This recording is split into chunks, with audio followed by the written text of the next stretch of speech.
Good afternoon, Harlem and Harlems of the world. I'm Terri Wisdom, and this is Harlem Network News. And this is a really important day and an important time.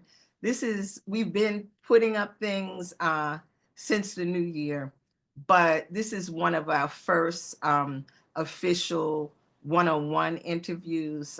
So it's very significant. And we really pride ourselves with working hard to make sure that Harlem and Harlems of the world are informed, engaged, and called to action. That is very critical. And we feel very excited and hopeful about 2025. So we're going to be doing a lot of new and innovative things to really take Harlem Network News to the next level. But before I go any further, we want to offer our personal Harlem Network News condolences to our former president in the person of Jimmy Carter, who is having today, this week, this state of the arts, state of the country, state of the union funeral in Washington, D.C. And it's been interesting to look at what his life has been, what he did, how he did it. I also just want to give a special and personal thought as this past Monday, January 6th, was my son's fourth birthday in heaven. And it's personal, but it's also across the board because 3 years ago he was shot and killed on the Shinnecock Reservation. And I am a member of Harlem Mothers and Fathers Save. So it's very critical, the gun violence situation in this country. It's mass and it's also personal. But today we have with us our state senator in the person of Cordell Cleare. So Cordell, if you would just say a bit to the audience, let them know who you are, whose you are, and what the journey has been and where you are right now as a state senator. And we want to make sure, because we're about educating the community, that everybody knows the purview of a state senator, what a state senator does and what a state senator can't do. But I also know you've been about one Harlem. So, you broaden it out because you're working collectively with the other public officials. So thank you and welcome. And it's an honor for you to be that first one-on-one right here in 2025. Thank you. Thank you, Terri. Good afternoon or morning. I'm not sure when this is going to air, but evening, but it'll be up. Good evening. Perpetuity. Okay, I just want to wish everybody a happy, healthy, prosperous, safe new year coming into 2025. And I am New York State Senator Cordell Cleare, and I represent the 30th District, which is one of 62 districts across the state. My district comprises of the great town of Harlem. What they are now referring to as West Harlem as well is included in that, and a significant portion of El Barrio, East Harlem. I also have a portion of the Upper West Side and a small piece of Washington Heights. And I really feel like it's a very, probably one of the most defining districts of New York City anyway, when you look at diversity and when you look at the culture that exists here in our city, in our great city. And I think I embody so much of that in the district that I was elected to represent. So I'm very proud and I feel very privileged to do that. My path to this office came from just many years of public service. My entire adult life was dedicated to public service. I worked for former city councilman and also former state senator Bill Perkins, may he rest in peace. And it was a great journey because I think that my path is a path of experience and a path of connecting with the community in a very special way, just growing with the community over the years and experiencing all that the community experienced right along with it. So I bring with me this experience that my neighbors have had, that my family has had. I've seen the changes over the year. I saw the neglect of our communities. I have always been involved as a school board member, as a tenant leader, as the chair of New York City Coalition to End Lead Poisoning, as a community education council member. I think I've always had the ability and the opportunity and the desire to contribute and lead in that way. And I must give credit and full credit to my mother and father, who I didn't know that I wanted to be a public servant, but they certainly Okay. introduced that idea to me early. And All all those right. errands they had me running for neighbors and seniors and so forth and so on have led me here today. And I just want to give them that credit. And today, when this is being aired, coincidentally, this is my mother who's gone now. This is her birthday, January 9th. Oh, So all I right. really feel her spirit here with me. And Oh, I try to carry out my duties as state senator, which is basically we create laws. Legislature, we legislate and we create laws. That is the tool of the legislature, to create laws. The other thing we do is the budget. We allocate budgets. So that's another way that we create opportunities for our community. And thirdly, we should be giving a level of constituent services, which is basically to make sure when people come to us with various issues, we try to find a way within government that we can make that situation work, or correct a situation that is not working, or improve one that can be improved. So those are kind of the duties. I see myself in Albany. I represent this district. I fight for funding for the state, but specifically for this district as well. I chair the aging committee, so I represent all aging people across the okay. state. But Okay. definitely my home of Harlem, I do represent us when it comes to policies, when it comes to budget, and when it comes to services. Okay, so thank you very much, State Senator Cordell Cleare. That like gives us a little clarity in terms of what you do. And I have a question, with several of our constituents. What is the relationship between you, the state senator, and our state assembly people? What is it that you do versus what they do? And then when you say constituent services, what constituent services? You know, is there a segregation of if it's happening specifically a city situation? Are you able to help?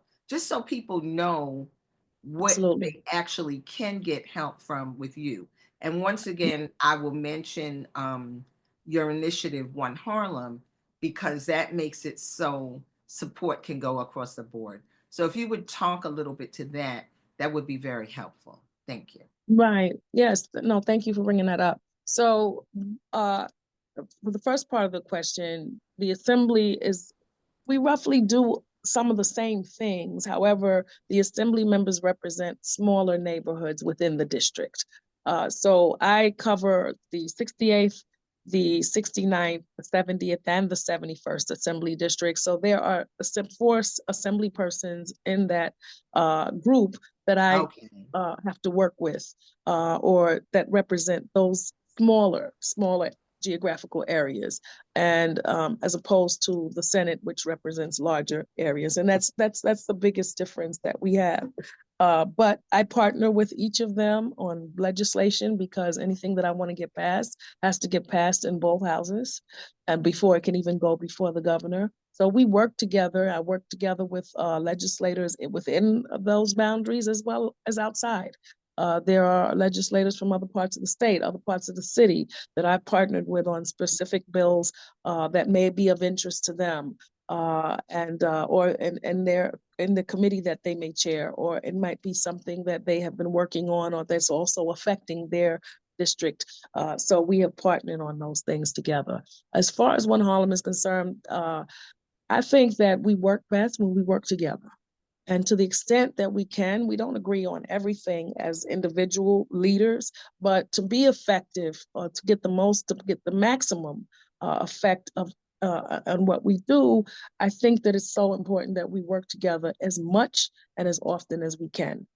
So One Harlem is something where we've come together to say, listen, this is what we'd like to see. We all share these same ideas and the same wishes for our community. Let us work together to see how we can get those things.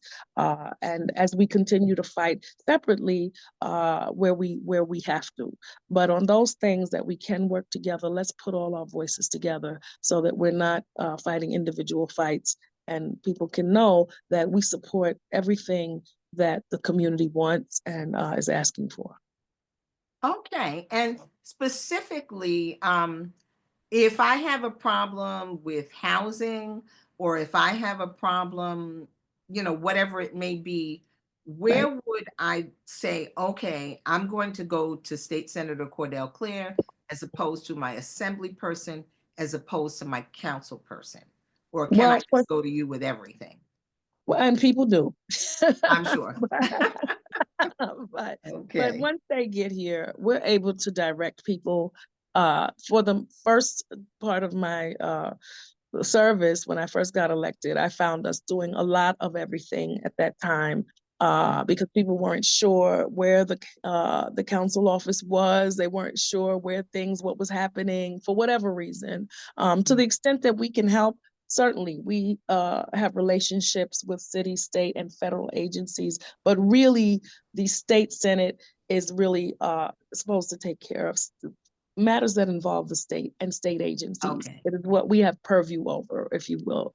Okay. The city official looks at things that where the city has purview over. So there are some things that concern when it comes to housing. Since you mentioned it, there's all kinds of housing. Mhm. There's this housing that's city housing that's regulated by city agencies. There's housing that where the state has a regulating arm, and that would be through the Division of Housing and Community Renewal, HCR.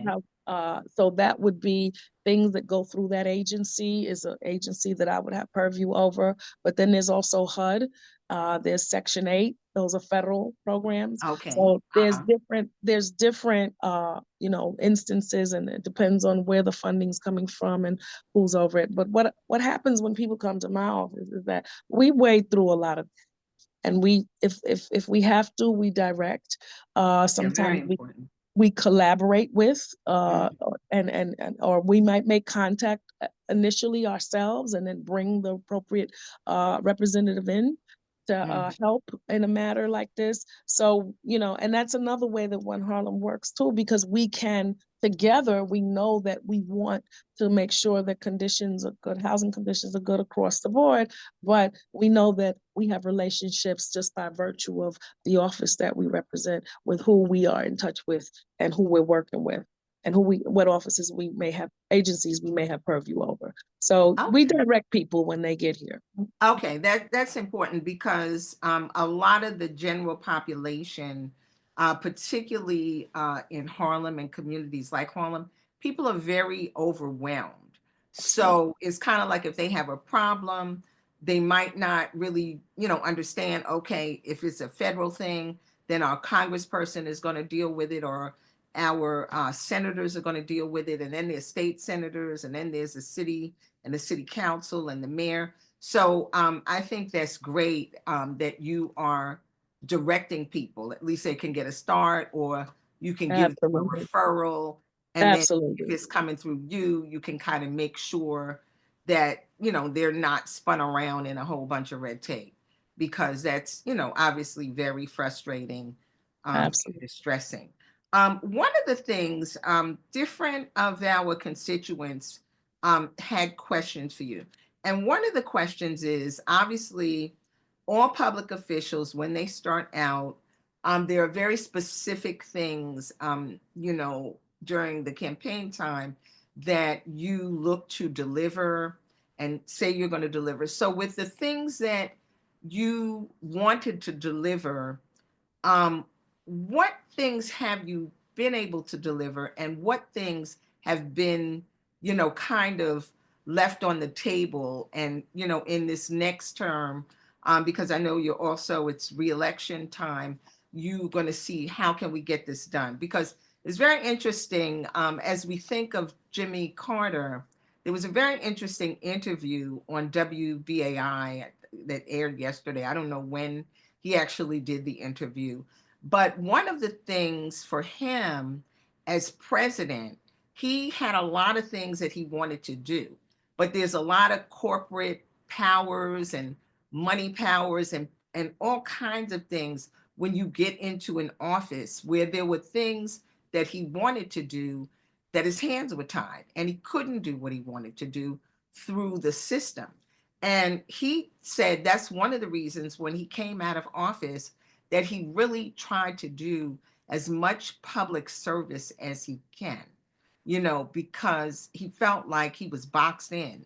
So, just speaking to it in that manner, what are some of the things that you wanted to do, promised to do, that you did?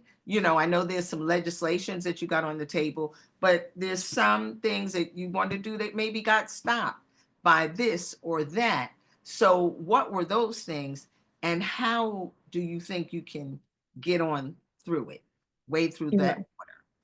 Thank so you. most of the things that we do, going back to what I talked about, which is policy, budget, and legislation, budget, and constituent services. It's the same thing that happens in each of those categories. So with legislation, it's a matter of getting it out there, then convincing a majority of your colleagues that this is something that we should be doing for the state. Maybe it just impacts my 5 boroughs or my city, but this is something that we need you to be on board, making sure that people understand, advocating on that level. Getting somebody in the assembly who's going to advocate over there and helping them bring that across the finish line, and then making sure that our governor signs it. But what does get in the way sometimes, just for example, you might have a special interest who says, we don't want that.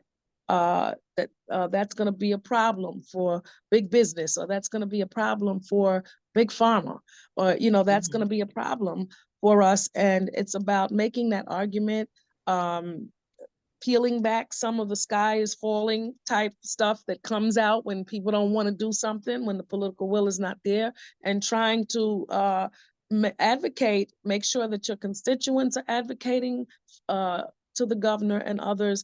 That is how things get and don't get done. And Okay. I'm very happy legislatively that I have been able to make the case for much of what I've done in my own conference and getting it past the Senate. Sometimes the process works different in the assembly and things don't get across the finish line. So you could very well get something passed in the Senate and your counterpart was not able to bring it through in the assembly. Sometimes we do both, and we Okay. have a governor who then says, no, this, I can't pass this. So what Mhm. do? You keep on. You try to Okay. talk about what is it, why isn't it passing? What is it that you have an issue with? And in some cases, you're able to maybe work out something. In some cases, you're not. Sometimes there's carve outs that just don't make sense. And you say, well, look, I can't. By the time we do what you want done in this bill, it's no longer this bill. So there's no Okay. point in us doing that. So Mhm. that's what I have faced along those lines, as well as with budget items that I think that we should be funding and initiatives, making the case in the Mhm. budget that we need this, that we should have this, we should dedicate this money to that. But then you have competing forces out there that may want it for something else or just may not want to see that happen. And then with constituent services, it's the same thing, because there are things that are going on in our communities or that relate directly to our communities, Mhm. that there are some people that are not willing to see that happen, because it may cost them something. Uh, Okay. and so I do my best, and that's where One Harlem is really important, to collaborate with all the levels of government so that we Okay. are making the best possible decisions. For the constituents, for the Mhm. community, for the district. Um, Absolutely.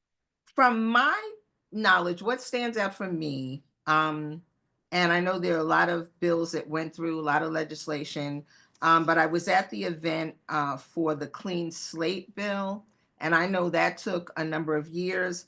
I believe that you were able to pass a bill that has to do with Alzheimer's. So maybe you can speak a little bit about that. I read it, but I didn't understand all of what's actually going to happen. And then where are we with reparations? Where are we with that? And any other bills that you were able to put through, um, or that you tried to put through that didn't get through? Just a, So short. reparations is a bill that has been languishing in the legislature for a decade, over a decade before I got Mm, there. So okay. one of my priorities when I got there was to do anything I could to move it forward. And Mm, I worked with my colleagues to help push it forward.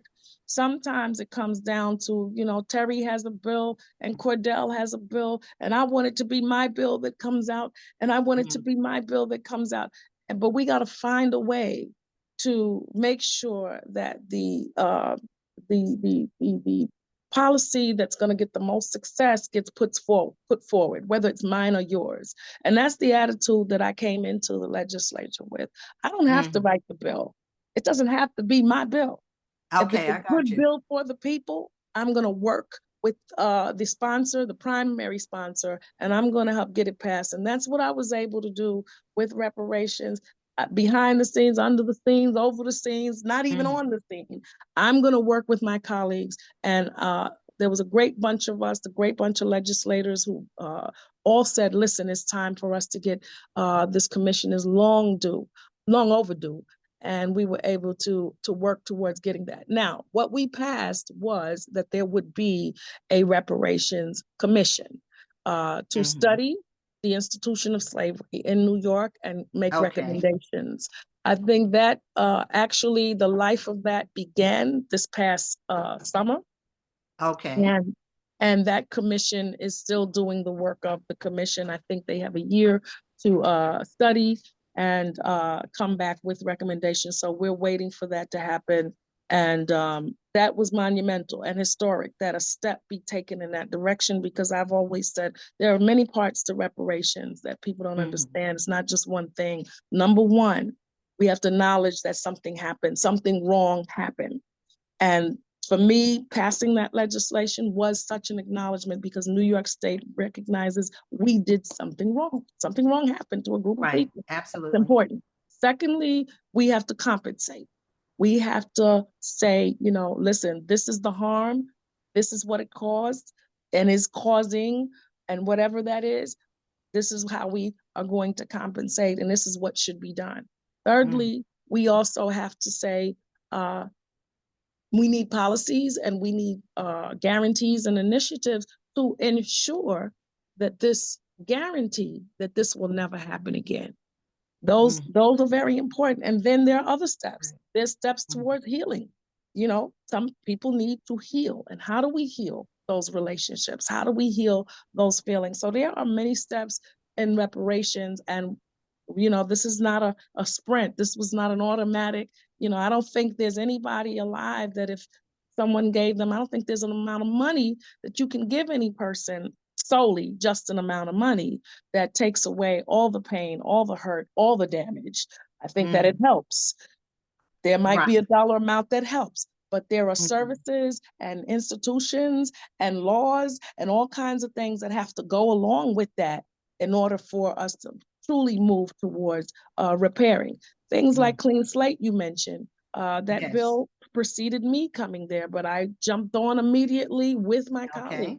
Senator Myrie. That makes sense. We need clean Mhm, slate. That is how you fight crime. You fight crime by mm, making sure that we don't put people in circumstances and situations where it's difficult for them to not return to crime or not becoming right. swept And up in just it. to interrupt you briefly, just what is clean slate? Because some people aren't aware, you don't have to go into the innards, but Yeah. what does the clean slate bill do? Who is it for?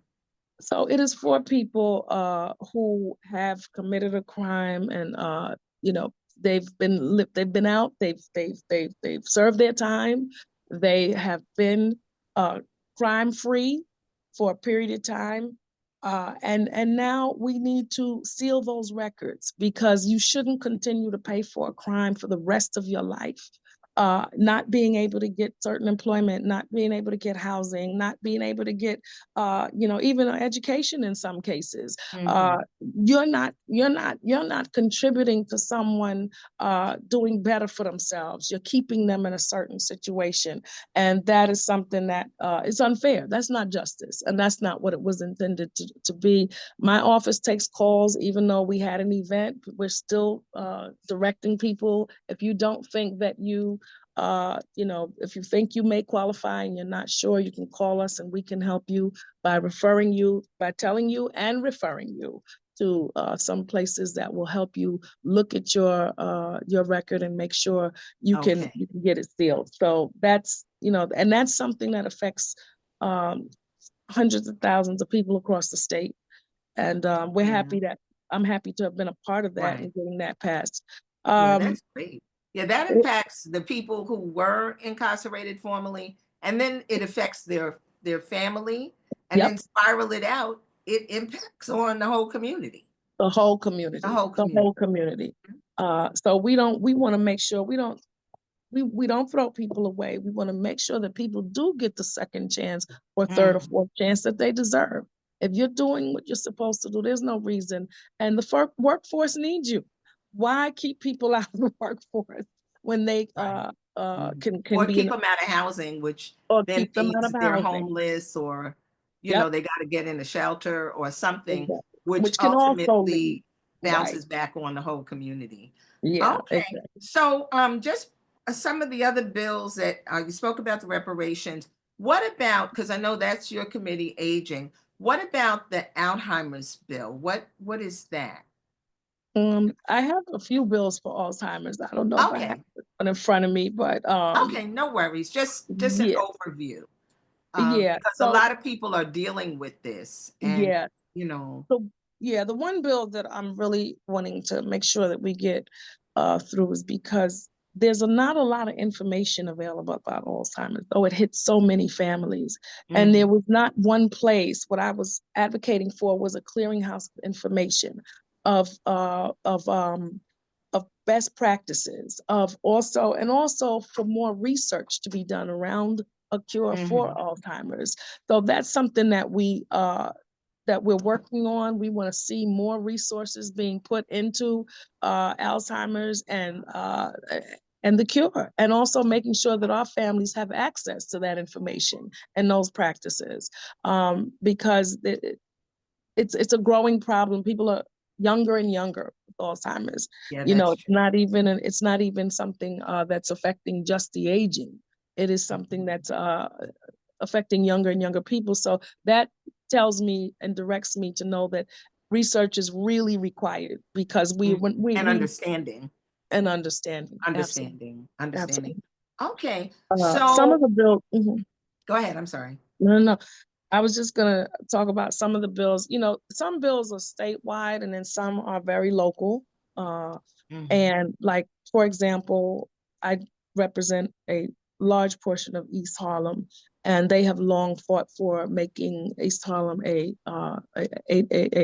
designated an arts district. So a historic art district. Historic arts district. Yes, I saw that. So this year, with my colleague in the assembly, Eddie Gibbs, we were able to get that passed, and the governor did sign that. We currently now have legislation in to make Harlem an arts. Yeah, that was my question. When I saw that we're going to make East Harlem a historic art district, which it absolutely is. But my question was, is Harlem, Central Harlem, are we a historic art district? Because I was thinking, well, we must absolutely already be one, but can you speak to that? We're not, and we'd like to be one. So, but it's all about Apollo Theater and everything else we got, But somebody has to ask for it. You see? Okay. And so now it's asked for, and at least I am. I'm interested. No, I think that's astounding. I think that's astounding that it's not, because all over the world. And I dealt with a lot of, in some of my former businesses, a lot of tourists coming to Of Harlem course, long right, before there was an Airbnb. of course. And I mean, I don't care where you are in the world. If you say Harlem, people will start to sing or dance or say Mhm, Apollo. You know, mhm. it's on the map. We are second to Times Square, if not Right. first, So you it know, in should terms be of in people our district. knowing. But It I want should to be. just, because we don't have too much time, and we Mhm, don't want to put too much out that people can't digest. That's very mhm. important. I'm Terri Wisdom, it's Harlem Network News. I'm here with our state senator for New York, Cordell Cleare, State Senator Cordell Cleare.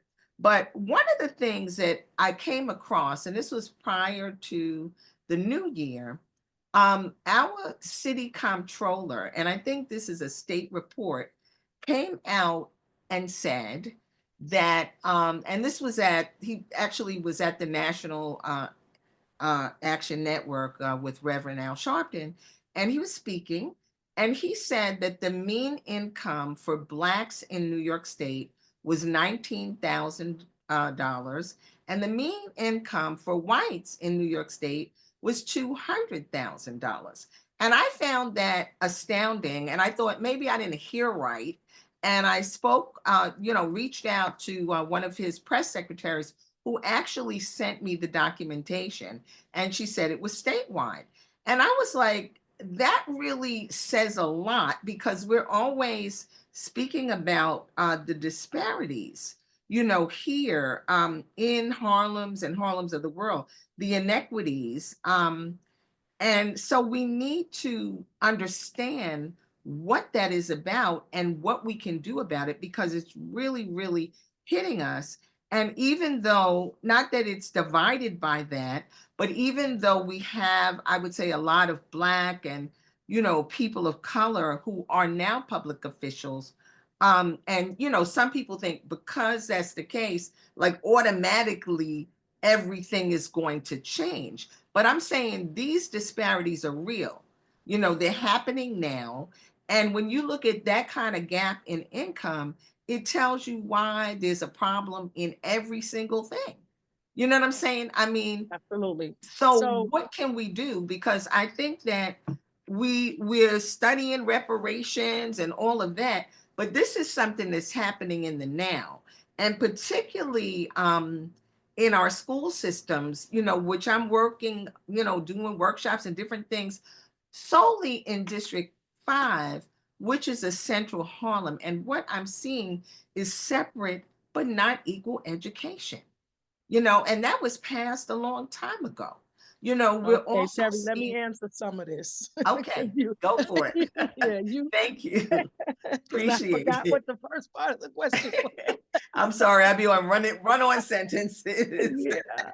No, I was just Thank you speaking though, about, because you I'm want sorry, me. I was just speaking, though I'm getting all crazy and passionate, but I'm speaking about the disparities, the economic disparities, the fact that it is real that the Mhm. mean income is 19,000 and for one side and 200,000 for another. And this is Right, a packet with documentation, which sounds right, crazy. right. How do we address that? So Because inequity and disparity is like an onion. There are layers and it's been piled on and piled on and piled on. So you're saying that they're studying reparations. It's not separate from disparity, okay? Because the layers and layers that led up to this huge mhm, disparity in incomes and so forth and so on, and wealth, it didn't just happen today. right. And it didn't just happen through one method. There were many methods, from Jim Crow the whole process of slavery to discrimination. So you have, on every level in every area, we have to fight all the things. So clean slate is a part of that disparity. That's true. Overwhelmingly, okay, we are arrested more than others. So therefore, you contributed that disparity not by just the profiling and arrest and punishment and over punishment of our people, but also by then now you create more barriers. Even when they come out, they're not able to pursue a meaningful life. So these are all disparities. So we have to attack them on the criminal justice level. You mentioned education. We have to do it on an education level. We can't allow our school districts to become cash cows for outside entities that are just opening schools that are not doing any better than our public Right. schools. Yes, Uh, absolutely. everybody, both are not where they should be, if you ask me. Yes. And I'm part of a legislature that gave a record historic, never before, made sure that the campaign for fiscal equity money was paid to our schools. We gave a record $34 billion, Right. billion with a B, to our I hear public you. school system. Continue to want to make sure we put money, doing more things, making sure all our children get free lunch, that they get free meals at school. We're adding on other things that are needed, like mental health services and counseling, and we have to provide after school. We need all these things, all the things to create equity. So it's not any one thing, and it's not just a word, it's not magic. It is something that where there are layers that have to be peeled back and pasted back on and peeled, and there's so much that has, but I am very hopeful, and I look at the body that I'm representing, that I am representing along with right now. And I look at all the type of work that we are all trying to do and some of the great bills that have been passed. Bail reform was a big help to our communities, even Say that though again. I'm sorry. things like bail reform was a Bail big reform. Okay. it was a big help to our communities, because often we are in these situations because we don't have the money. Now, the way bail reform was executed, there needs to be some things that are changed in that sense. But in terms of the bail reform itself, overwhelmingly, it was better for our families. Uh, Again, when I talk about clean slate, that was helpful for our families. But there are other things that we're doing that are also helpful. One of the things I'm looking at, I have a bill calling for social housing. Since Mitchell Lama, there has never been anything that the state has done to create affordable housing. That's how many of our community members were able, our working class families were able to get good, safe, affordable housing to live in. We need to create those kinds of things again, because what's being created is not affordable. We have to change the AMIs, which is a federal measurement of income. The area median incomes. We have to change what those levels are interpreted as. I know Congresswoman Clark has a bill to do that. I support that a And 1000%. congratulations to her. Yes, and congratulations. Yes. And I support her 1000% on that. And all of our we have, and as community members, it's very important. And what you're doing is really good, because people need to know where they need to go to advocate for these things. Let your Congress people know that this is what we need. We need to Absolutely. change that AMI so that we can have truly affordable housing for us. If the Yes, and average I think it income, would be great if we, interjecting, could even get some things for home ownership, because absolutely, that has to absolutely. do with inequities, generational wealth. I believe in Absolutely. New York, they were doing some things, for home ownership for the people. Absolutely. So, Mm, all of those across the board. But, right. there's a lot of work to be done. And I guess we know things don't happen immediate, but my concern is that these things that are happening right now are immediate. Like if people don't learn to read and write, or in the schools, or if the children don't have food, or if all the asylum seeker kids are being pushed up to Harlem where we're already bleeding. It feels like a lot of the things need immediate attention. It's good to study it, but it's some immediate things that are happening. And I don't know how we move quick enough or if government can, but there's immediate things But I there's think we're blood. saying the same thing. I'm Yeah. saying we are doing the immediate, and we're trying to work on the long term. So there's the long term and there's the short term. Hmm. And we're working the short term, yes, get that money to our schools, right? Get that $34 billion. But you know what the long And term then is? get it overseen properly, because That's it the might long be term. there, And that's but the if long it's term. not flowing and the process And if it's is, you not being can't spent see in the it. right area, and if we're Yes, not educating our children about their culture and their history, so where are absolutely. those mechanisms that need to be in place? And these are the Mhm, institutions I'm talking about. There needs to be people talking about Black health, talking about Black mhm, mental health, talking about entrepreneurship. I went to the mhm. state of the city today, and my colleague Leroy Comrie from Queens, he has a bill calling for all schools to teach financial literacy to our children so that they can Yeah, know this, that absolutely. who are Yeah, not necessarily dealing with money or dealing with right. stocks or dealing with things Yeah, in their own families. Start teaching absolutely. them. So Absolutely. these are Even, the right, mhm, yeah, and these even are the right. These are working the in short term. industries, Right. folks, other All folks of that. knew about stocks and bonds and all of that. When I worked at all the networks and I'm overhearing the conversations, and I wasn't familiar with all of that. Mm-hmm. Just like AI, we've got to Yeah, get into that. Harlem Network News, we have a that too. project. We're launching Ask Toya, and folks can go to that and test it out.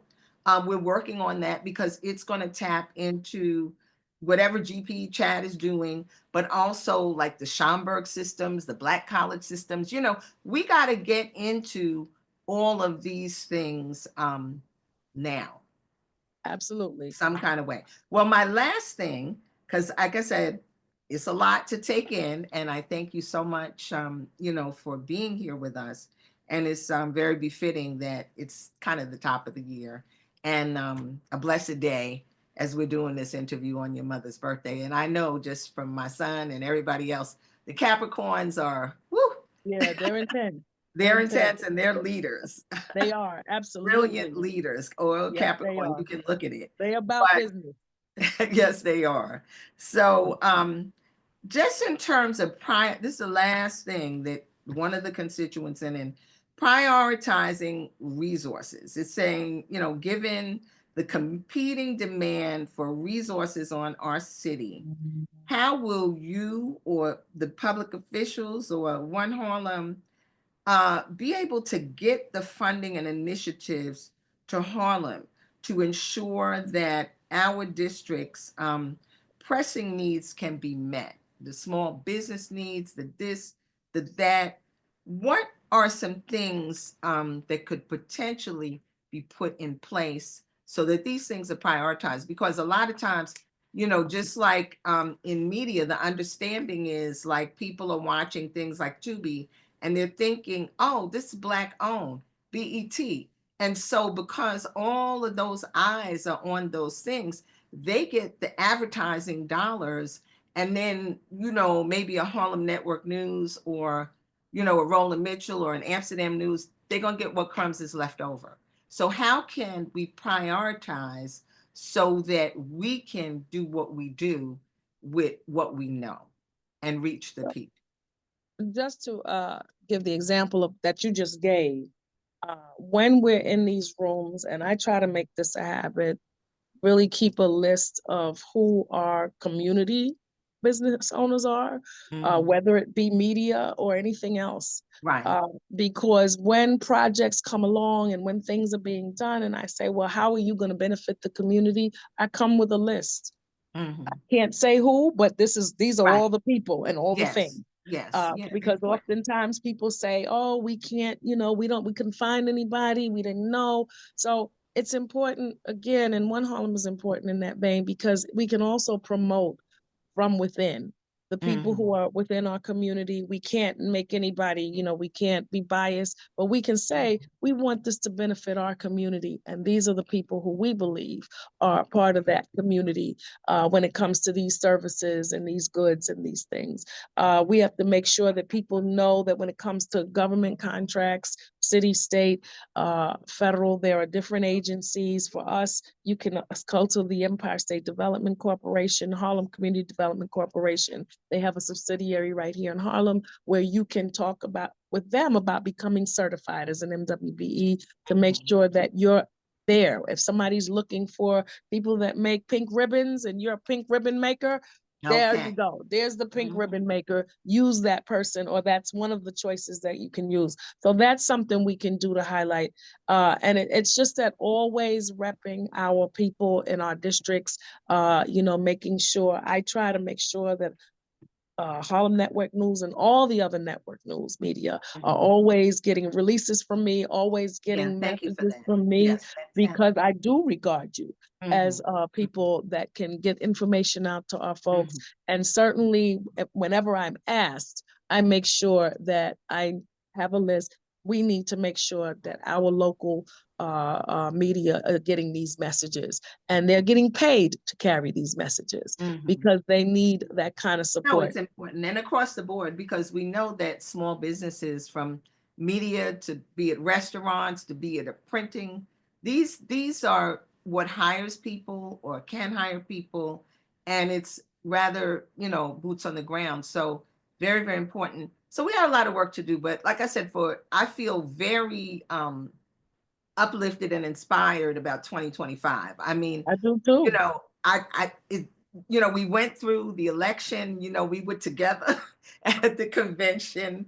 And, you know, when Vice President Kamala Harris was not elected, I'm also a 4-year member of Win with Black Women. So there was a lot of devastation, but, you know, we are a resilient people, you know, so it's kind of like we see this and it's like, okay, this is not new. Let us, you know, rally ourselves, you know. So what are your thoughts? Yeah, I think initially, of course, I was disappointed and let down by the laws, but for some reason it wasn't that kind of a feeling for me, because what I felt in it, I felt the 92%, and I said, "Oh my God, that feeling just kind of surpassed all the other stuff," because there is a need for us to come together. Just like there needs to be a one Harlem, there needs to be one people. And in this instance, we were one, and we came together. We were winners. We were winners in terms of the efforts we put out, what we did, and even in the short time, the numbers that VP Kamala Harris did. You know, that was we could maintain that oneness, if we could maintain that 92% on many of the other things that face our community, it's valuable.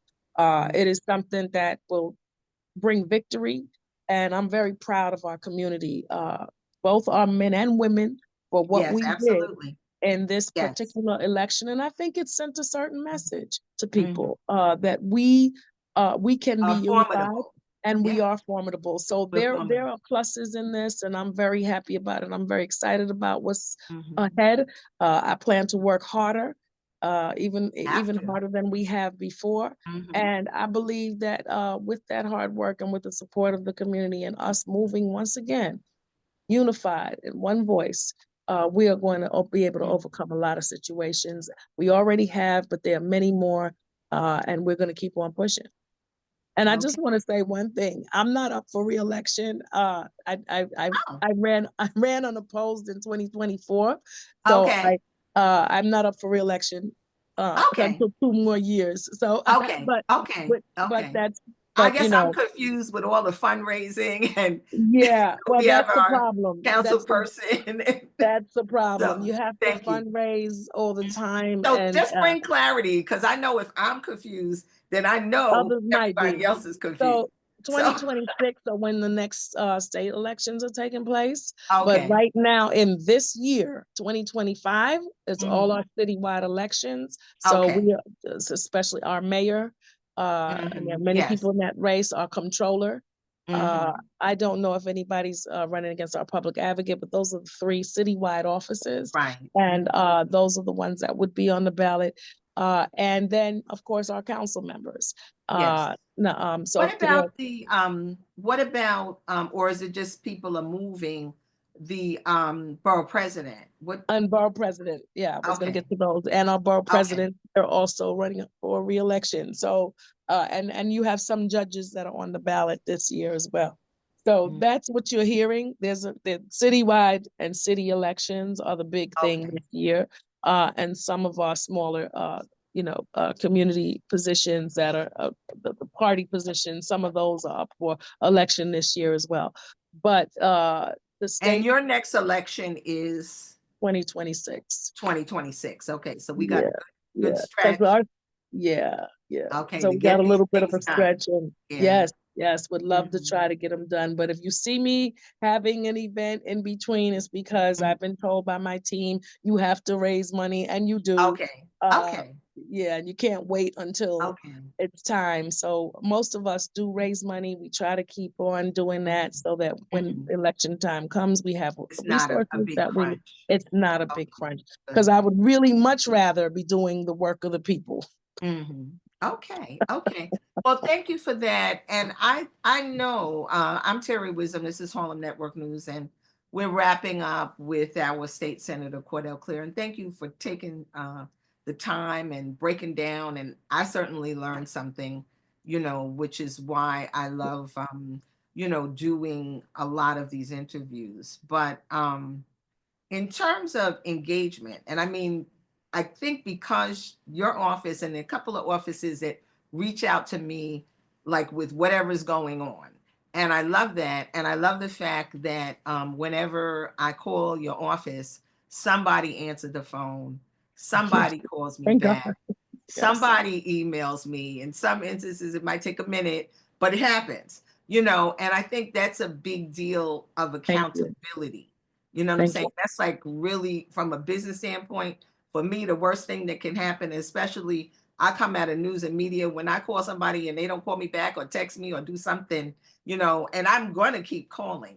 But I'm just saying that that is a big, big thing. So, Okay. and I know you have different events and the people come. The Kwanzaa event, that was really outstanding. Thank Um, you. and the birthday thing and the new restaurant here in Harlem up by the Magic Johnson, all of that. But what about the community engagement? Because there's so many people walking down the street. What can we do? What do you do? Because a lot of people don't know who is Mhm. anything or what Mhm. anything does. And that is a problem, which is why some of the things that need to get done can't get done. So, what about community engagement? And what do you want us, the community, to do to help you? I'm trying to do my Thank you. black job in terms of getting information, but I yeah, think you do a great job of any color. okay, You're doing, yeah, it. but I hear you. But you Yeah. do what you're doing is very helpful. I try to get out newsletters. We try to post. We try to use social media. I'm always trying to be engaged with the community and holding an extra sensitivity, knowing that I'm not here for half of the Mhm. year for a Right. great portion of the time. I'm in Albany. That's where I am. So when I'm here and after, by mid-June, I would say from mid-June till January, I'm in Mhm. the district. I try Right. to attend all the events. I try to get to the street events, try to get to as many things as I possibly can, get out there, meet people, talk to people. I have an open door policy at my office.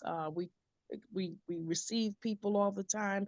We send out newsletters. We send out information. Hold Mhm. workshops. Like Clean Slate. We wanted to make sure we got Mhm. the word out. The bill is live. Come and get this. Let us help you. We had lawyers there to help folks. Still have them. We try to get the information out, but we need to continue to organize. We need to continue to register Mhm. people, make sure that our community is registered. make sure that our community is engaged in some of the things that are going on. There are community board meetings, there are precinct council meetings, Absolutely. there are community education council meetings. There's a meeting for every day of the week, every hour of the day. Mhm. If you want to be involved. And if Involved. And it's a lot of them are also virtual. If you can't virtual physically now, get right? there, That's at right. least you can know, that's a blessing. At least you can know what's Right. happening and be a part. But Senator Cordell Cleare, can you tell us how folks can get in touch with your office and whatever the Sure. Instagrams and TikToks and handles and all that, because, for some of the younger people, like Can I get I have a something that has grandson that's that on it? 14. I don't have that information. Okay. I'm asking my They're staff to bring it to on. me right now. It should be on the newsletter. Okay. Uh, no. I'm trying to get my staff to give it to me. It should be on the back of the newsletter. But in any event, my office phone number is 212-222-7315. We're here, and I'm only turning around, excuse me, because I have a banner behind me that has some of the information. I'm on Okay. Instagram at Senator Cleare, Cleare. Okay. Instagram is at Senator Cleare, Cleare. No, I'm sorry, I said it wrong. Let me say that again. At Okay. Senator C Cleare. So it's Okay. SenatorCCleare. That's the Instagram. Our email is clear@nysenate.gov. Our website is clear.nysenate.gov. And on Facebook, we're Senator Cleare.